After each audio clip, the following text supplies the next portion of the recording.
வீட்டுக்கு வந்ததுல இருந்தே எந்த ஒரு நல்ல செய்தியுமே கேட்கல. இப்பதான் ஒரு நல்ல செய்தி கிடைச்சிருக்கு.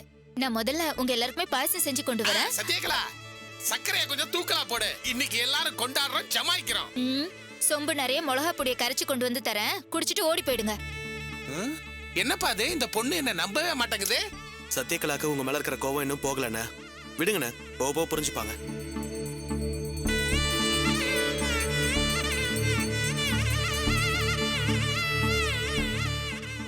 பிரகாஷ், அம்மா, அவகிட்ட இருந்த அரை கிரவுண்டு எழுதி வாங்கியாச்சு. இப்ப எப்படி ஒரே வாரத்துல 2 கோடியை செட்டில் பண்றது? கஷ்டம்தான். அதுக்கு என்ன வழின்னு இனிமேதான் யோசிக்கணும். ஆனா சொன்னதை செஞ்சு காட்டுறோம். ஒரே வாரத்துல அவ முகத்துல பணத்தை விட்டெறிஞ்சிட்டு அவ போட்ட ஷெட்டை பிரிச்சு வெளியில தூக்கி எறியணும். அவளை துரத்தி விட்டுட்டு போட்ட சவாலை நம்ம ஜெயிக்கணும். அத்த, அப்படியே குமார் மாமாவையும் அகிலாக்காவையும் சேர்த்து வச்சிடணும். ஆமாமா, அதுவும் நம்ம சவால்ல ஒரு பாட்டு தானே. நீங்க சொல்றதெல்லாம் ஓகே தான். ஆனா அகிலா விஷயத்துல அது நடக்குமா என்னன்னே தெரியலையே. அவ என் மேல கண்மூடித்தனமான கோவத்துல இருக்கா. ஏண்டா, திரும்ப வாங்கவே முடியாதுன்னு நினைச்ச டாக்குமெண்ட்டையே வாங்கிட்டோம். அகிலா நீ மனசை மாத்துறதா கஷ்டம். ஆமாண்டா, கரைப்பார் கரைத்தால் கல்லும் கரைன்னு சொல்லுவாங்க. திரும்ப திரும்ப போய் பேசுடா, அகிலா நிச்சயமா மனச மாறுவாடா. டேய் பிரகாஷ், எல்லார பத்தியும் பேசணும், மோனிகுட்டி பத்தி பேசவே இல்லடா. அவளையும் மீட்டிட்டு வரணும் இல்லடா, அதுவும் ரொம்ப முக்கியம் இல்ல. குழந்தைகிட்ட நம்ம பழகுற விதத்துலதான் அவளோட மனசை மாத்த முடியும். பாப்போம். இன்னும் ஒரு வாரத்துக்கு காயத்ரி இதே வீட்ல இந்த ஷெட்ல தான் இருக்க போறா. மெல்ல மெல்ல பேசி மோனிகுட்டியோட மனசை மாத்துவோம். இது பாருங்க, நானும் சத்யகலாவும் மோனிகிட்ட பேசி அவன் மனசை மாத்துறோம். நிச்சயமா நம்ம பொண்ணு நம்ம வீட்டுக்கு வந்துருவா. எல்லாம் என்னோட முட்டாள்தனம். நான் மட்டும் கிறுக்குத்தனமா அவளை கடத்தாம இருந்திருந்தா இந்நேரம் மோனிகுட்டி நம்ம கூட தான் இருந்திருப்பா. இப்ப யோசனை பண்ணி என்ன பிரயோஜனம்? இதெல்லாம் கடத்துறதுக்கு முன்னாடி யோசிச்சிருக்கணும். விடுடா, ஏதோ முட்டாள்தனமா யோசனை பண்ணி அந்த காரியத்தை பண்ணிட்டான். திரும்ப திரும்ப அதை பத்தி பேசுறான். சண்டை தண்டா வரும். விடுங்க, நம்ம பிரச்சனை குறைஞ்சிருச்சுன்னு சந்தோஷப்படுங்க.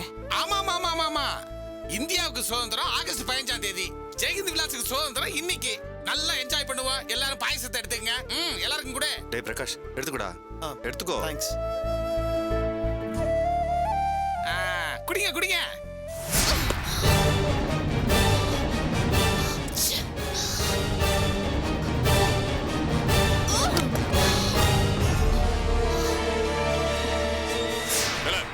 எதுக்குல இம்புட்டு ஆத்திரப்படுற? பத்திரம் தானே கை விட்டு போச்சு, வீடா கையை விட்டு போச்சு. எப்படி ஆத்திரப்படாம இருக்க முடியும்? எவ்வளவு பாடுபட்டிருக்கேன், எவ்வளவு அழிஞ்சு தெரிஞ்சிருக்கேன், எவ்வளவு கஷ்டப்பட்டிருக்கேன்னு உங்களுக்கு தெரியுமா?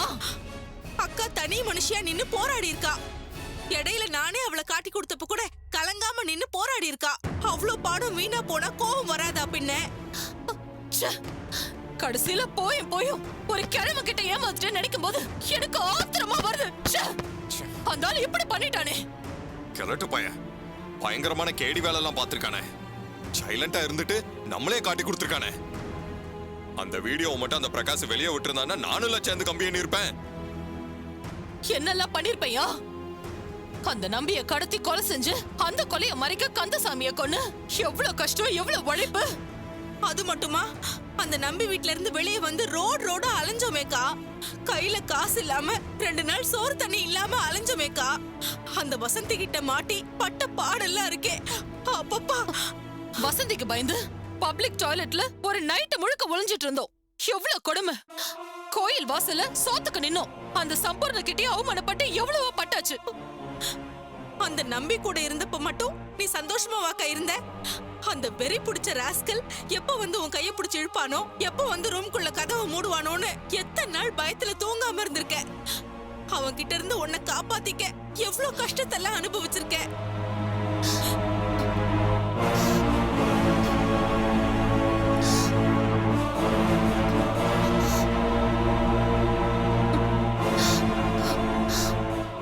கொஞ்சம் கொஞ்சமா ஜெயிச்சு, கொஞ்சம் கொஞ்சமா பிளான் போட்டு, கொஞ்சம் கொஞ்சமா முன்னேறி எவ்வளவு ஜாக்கிரதையா நான் இந்த இடத்துக்கு வந்தேன். கடைசியில அந்த ஜெயஹிந்த் விலாஸ்ல நமக்குன்னு இருந்த அரை கிரவுண்ட் இடம் அதுவும் நம்ம கையை விட்டு போயிடுச்சேக்கா. மோனி என் பக்கம் வந்துட்டா. குமார கொஞ்சம் கொஞ்சமா என் பக்கம் வர ஆரம்பிச்சிட்டாரு. இன்னும் அந்த வீடு மட்டும் என் கைக்கு வந்துருச்சுன்னா அந்த பரதேசி குடும்பத்தை ஈஸியா வீட்டை விட்டு விரட்டிடலான்னு எவ்வளவு கனவு கண்டுட்டு இருந்த. அத்தனையும் ஒரே ஒரு செகண்ட்ல நாசமா போச்சு. அவ்வளவுதானாக்கா? உன்னோட கனவு, சபதம், ஆசை, லட்சியம் எல்லாமே அவ்வளவுதானா?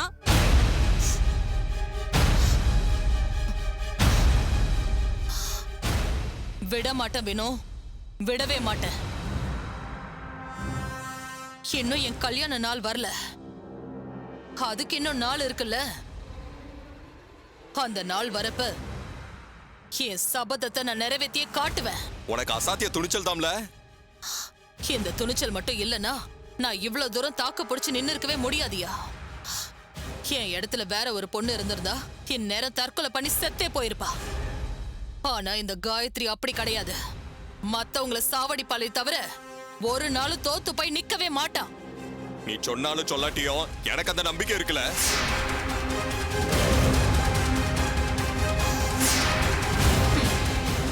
ஒண்ணுமே இல்லாத இடத்துல இருந்து சாம்பல் பறவை மாதிரி பொழைச்சு எந்திரிச்சு வந்தவ இந்த காயத்ரி.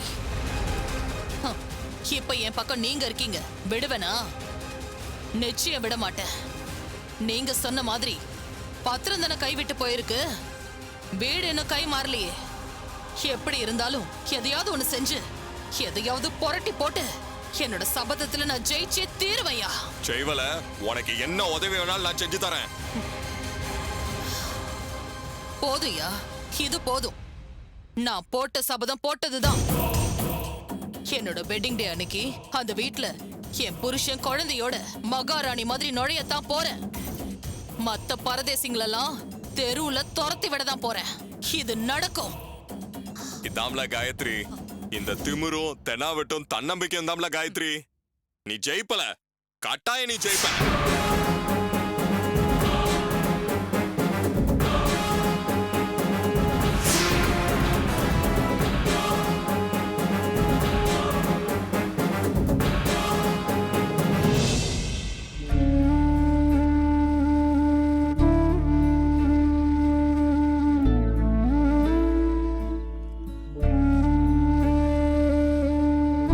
மோனிக்குட்டி, என்னடா வெளியே உட்காந்துட்டு இருக்க? அம்மாவும் சித்தியும் இன்னும் வரல ஆண்டி. இவ்ளோ நேரம் ஆச்சு, இன்னுமா வரல? ச்சே, இவங்க குழந்தை கவனிச்சுக்கிற லட்சணம் இதுதானா? வரட்டும், நாக்க புடுங்கிக்கிற மாதிரி 4 கேள்வி கேக்குறேன். மோனிக்குட்டி, உனக்கு ஸ்கூல்ல இருந்து வந்ததும் பசிக்குதுன்னு சொல்லுவியே, இன்னும் பசிக்கலையா? ரொம்ப நேரமா பசிக்குது ஆண்டி. அச்சச்சோ, சரி வா, உனக்கு நான் சாப்பிட ஏதாவது தரேன், வா. இல்ல ஆண்டி, நான் அந்த வீட்டுக்குள்ள வர மாட்டேன். சரி, நீ வீட்டுக்குள்ள வர வேண்டாம், வா, அப்படி படிக்கட்டுல உட்காரு, வா.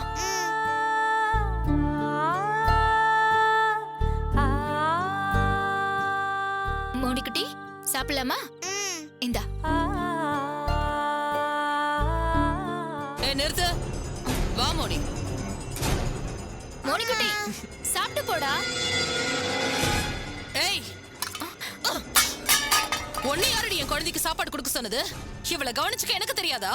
ஏய், அந்த வீட்ல வேலை செஞ்சீனா அதோட நிறுத்திக்கணும். எங்க குழந்தை மேல கையை வச்சா கையை வெட்டிடுவேன். ஏய், எங்க வெட்டடி பாப்போம்.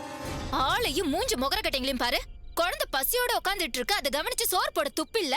பெருசா என்கிட்ட பேச வந்துட்டீங்களா? ஏய், ஓவரா பேசினா வாயிலே குத்துவேங்க. குத்து பாப்போம், குத்து. என்ன பிரச்சனை? அண்ணே, மோனி ஸ்கூல் விட்டு வந்ததுல இருந்து பசியோட வாசல்ல உட்கார்ந்துட்டு இருந்தானே. முகம் வேற வாடி போயிருந்தது. குழந்தைக்கு சாப்பாடு ஊட்டலான்னா அவ என்னடானா கைய வெட்டுவாளா, இவ வாயிலே குத்துவாளாம். என்னங்க பாருங்க, இவள நம்ம குழந்தைய கவனிக்க இவ யாரு? எனக்கு கவனிச்சுக்க தெரியாதா? இவ தர சாப்பாட்டுல ஃபுட் பாய்சன் ஆயிடுச்சுனா? ஏய், சும்மா நிறுத்து. என்ன புதுசா டிராமா போடுற? இத்தனை நாளா மோனியை சத்யகலா தான் கவனிச்சிட்டு இருந்தா. இப்ப என்ன புதுசா உனக்கு பாசம் பொத்துக்கிட்டு வருது? என்னங்க இப்படி பேசுறீங்க? மோனி நம்ம குழந்தை இல்ல, அவ ஏன் குழந்தை. ராஜு பண்ண சின்ன தப்பால இப்ப அவ உன்கிட்ட இருக்கா. அவ மேல உனக்கு எந்த உரிமையும் கிடையாது.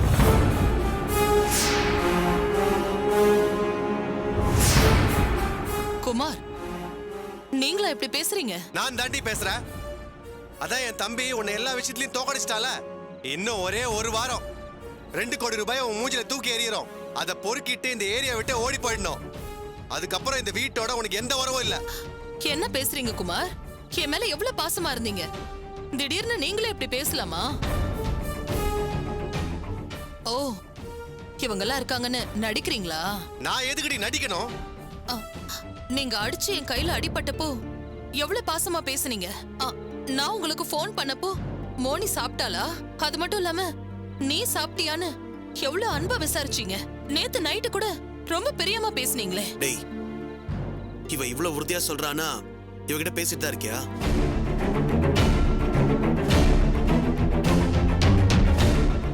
ஆமா, நான் பேசிட்டு தான் இருக்கேன்.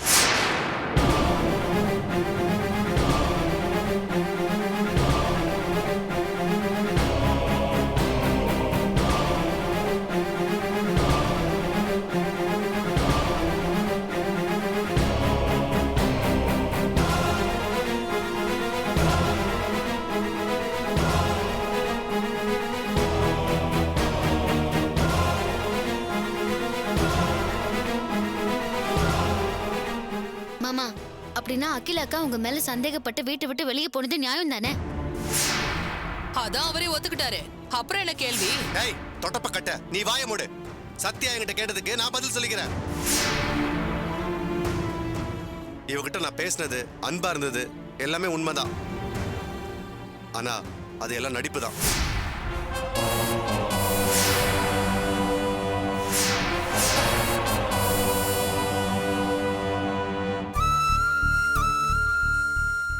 இவகிட்ட இருக்கிற டாக்குமெண்ட்டை கைப்பற்ற நீங்க எல்லாரும் ஒரு வழியில போராடிட்டு இருந்தீங்க.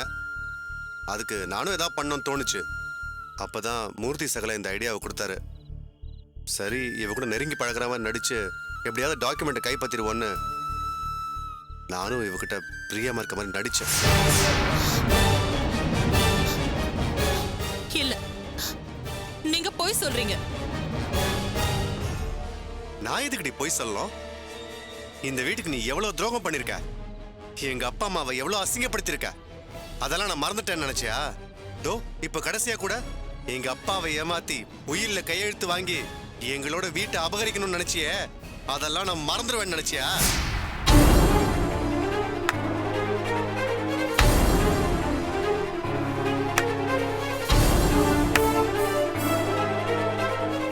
டேய், இவகிட்ட இருந்து பத்திரத்தை வாங்குறதுக்காக நடிச்சு டிராமா போட்டிருக்கே, அதை நினைக்கிறப்ப எனக்கு ரொம்ப சந்தோஷமா இருக்கு.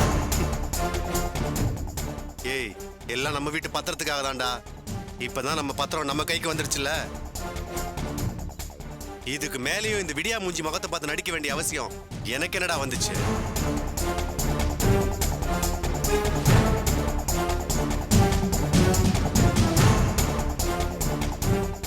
மூஞ்சி போற போக்க பாடுறா, பயங்கரமா இருக்கு. வந்துரு.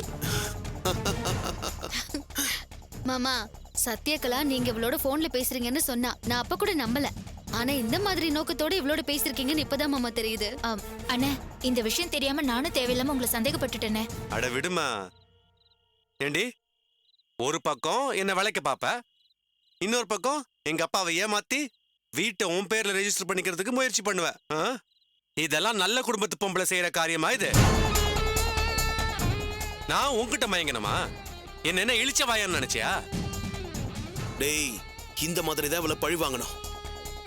பழி வாங்கறதா? சாவடிக்க கூட நான் ரெடியா இருக்கேன்.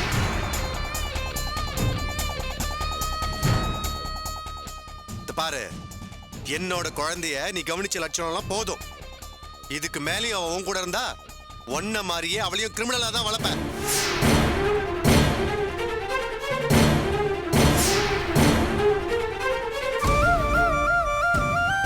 மோனி, வா நம்ம வீட்டுக்கு போலாம். குமார், போலீஸ் ஸ்டேஷன்ல குழந்தை என்கிட்ட தான் இருக்கணும்னு சொன்னாங்கல்ல, இவளெல்லாம் விட முடியாது. கோர்ட் பெருசா இல்ல போலீஸ் ஸ்டேஷன் பெருசாடி? கோர்ட் என் குழந்தைய என்கிட்ட ஒப்படைச்சிருக்கு. வேண்டாம் குமார், மோனிக்கிட்டே கேட்போம். அவளுக்கு யார் கூட இருக்கணும்னு விருப்பமோ அவங்க கூட இருக்கட்டும். செல்லம், நீ யார் கூட இருப்ப? நான் அம்மா கூட தான் இருப்பேன். ஏய் மோனி, சும்மா அம்மா அம்மான்னு. குமார், இதையே மோனி வந்து கோர்ட்ல சொன்னா என்ன பண்ண முடியும் உங்களால? மறுபடியும் கோர்ட் கேஸா? பரவாயில்ல, நான் பாத்துக்கிறேன். ஆனா ஒரே வாரத்துல நீ ரோடா அலைய போற. உன் கூட என் பொண்ணையும் சேர்ந்து பிச்சை எடுக்க சொல்றியா? அதான் ஒரு வாரம் இருக்குல்ல, அந்த ஒரு வாரத்துக்குள்ள 2 கோடி ரூபாய் நீங்க செட்டில் பண்ணி ஆகணும்ல. அதுக்கப்புறம் பாத்துக்கலாம். வா மோனி. ஏய் மோனி விடுறி. ஏய் மோனி. குமார், மோனி போடாத. குழந்தையோட மனநிலையை கொஞ்சம் யோசிச்சு பாடுற. இப்படி நீ முரட்டுத்தனமா நடந்துக்கிட்டா உண்மையில இருக்கிற கொஞ்சம் நஞ்ச பாசம் அந்த குழந்தைக்கு போயிடும். வாடா. அப்பா பிரகாஷ கூட்டு வாமா. சரிங்க வாடா. என்னங்க, வாங்க போலாம். நீ வா மோனி. தேங்க்ஸ் மோனி. அம்மா கூடயே இருப்பேன்னு சொன்னல, இனிமே நான் உன்னை யாருக்கும் விட்டு கொடுக்க மாட்டேன். என் செல்லம். வாம்மா.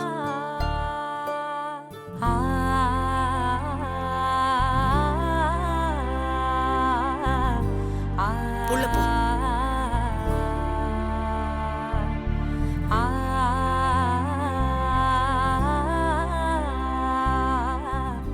அக்கா, நான் மறுபடியும் பைத்தியக்காரி மாதிரி நிக்கிற வேணும். என்னோட ஆசையை வச்சு எவ்வளவு விளையாட்டு காட்டியிருக்காரு குமார். அவர் நடிச்சது நிஜம் நம்பி நான் எவ்வளவு சந்தோஷப்பட்டேன் தெரியுமா? இப்ப கடைசியில நான் தான் ஏமாந்து போய் நிக்கிறேன். இந்த வேதனைய என்னால என்னைக்கும் மறக்க முடியாது.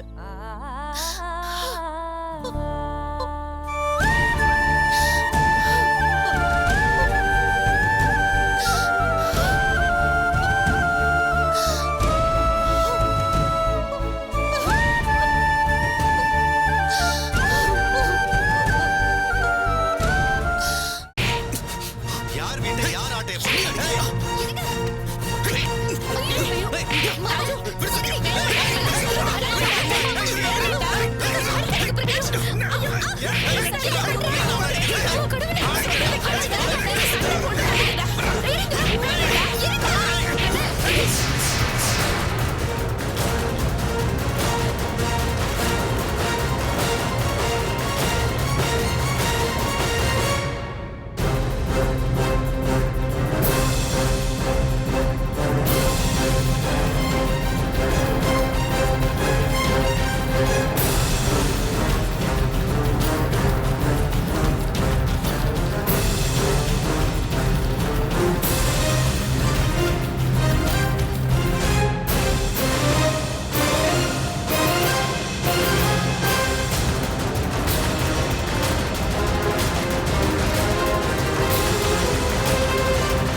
அண்ணன் தம்பிகளுக்குள் சொத்து பிரச்சனை தாவாவில் உள்ளதால் கோர்ட்டில் வழக்கு முடியும் வரை இந்த வீட்டை ஒருவரும் பயன்படுத்தக்கூடாது என்று இந்த கோர்ட் உத்தரவிடுகிறது.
கொஞ்சம் இருங்கம்மா, காஃபி போட்டு எடுத்துட்டு வரேன். அம்மா அம்மா, ஏன் ஒரு மாதிரியா இருக்கீங்க? என்னாச்சு? விடிய காலம் நான் ஒரு கனவு கண்டம்மா. கனவா? அதுவும் விடிய காலையில கனவு கண்டா பள்ளிக்குன்னு சொல்லுவாங்களே, என்ன கனவுமா அது? அதுதாண்டா எனக்கும் பயமா இருக்கு. நீங்க 3 பேரும் பயங்கரமா சண்டை போட்டுக்கிறீங்க. கோர்ட்ல இருந்து ஆளுங்க வந்து நம்மள வெளியில அனுப்பிட்டு வீட்டுக்கு சீல் வைக்கிறாங்கடா. நைட் இந்த கனவு வந்திருந்தா கூட பரவாயில்ல, விடிய காலம் வந்ததால ரொம்ப பயமா இருக்குடா. அம்மா, விடிய காலையில கனவு கண்டா பழிக்குன்னு எங்க ஊர்லயும் சொல்லுவாங்களேம்மா. மா, அதிகாலையில கனவு கண்டா பலிக்கும், நடுராத்திரியில கனவு கண்டா சலிக்கும். என்னம்மா இதெல்லாம்? எல்லாம் மூட நம்பிக்கை. வீணா மனசை போட்டு குழப்பிக்காதீங்க. கனவுங்கிறது நம்ம மூளை நமக்கு காட்டுற மேஜிக். அதுக்கு மேல கனவுக்கு எந்த பிரயோஜனமும் இல்ல, புரியுதா? இல்லடா, நிஜமாவே நடக்கிற மாதிரி தத்துரூபமா இருந்தது. நீ, குமார், ராஜு 3 பேரும் பயங்கரமா சண்டை போட்டுக்கிற மாதிரி இருந்தது. வீட்டுக்கு வர கோர்ட்ல இருந்து வந்து சீல் வைக்கிறாங்க. அத்தை, நீங்க தூங்க போறதுக்கு முன்னாடி எதை நினைச்சு படுக்கிறீங்களோ அதேதான் கனவா வரும். நம்ம ஜெயின் விலாஸ் பத்திரத்தை மீட் ஆச்சுல, அதே நினைச்சு படுத்திருப்பீங்க. அதான் இந்த மாதிரி கனவெல்லாம் வந்திருக்கு. எதுக்கு அத்தை இதுக்கு போய் கவலைப்படுறீங்க? இல்லம்மா, ஜெய்கின் விலாஸ் பத்திரம் கிடைச்சத பத்தி கனவு வந்திருந்தா அது நல்ல கனவால இருக்கும். அது அப்படியே தலைகீழா இருக்குதே, அத நினைச்சாதாமா பயமா இருக்கு. அத்தை, அம்மா, வர வர எதுக்கு பயப்படுறதுன்னு ஒரு வரமுறையே இல்லாம போச்சுமா. கனவுக்கெல்லாம் போய் பயப்படுவாங்களாமா? பின்ன விடிய காலம் வந்த கனவாச்சே. அதுவும் இல்லாம 3 பேரும் எதுக்காக அடிச்சுக்கணும்? வீட்டை எதுக்காக சீல் வைக்கணும்? என்னமோ மனசு பதறுதுடா.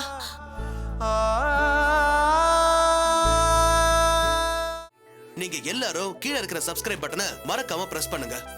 நம்ம அப்லோட் செய்யலாம் நீங்க ஃபர்ஸ்டா பார்க்கணும்னா நோட்டிபிகேஷன் பெல் சிம்பலை மறக்காம பிரஸ் பண்ணுங்க. பார்க்கலாம், நானா அந்த காயத்ரியான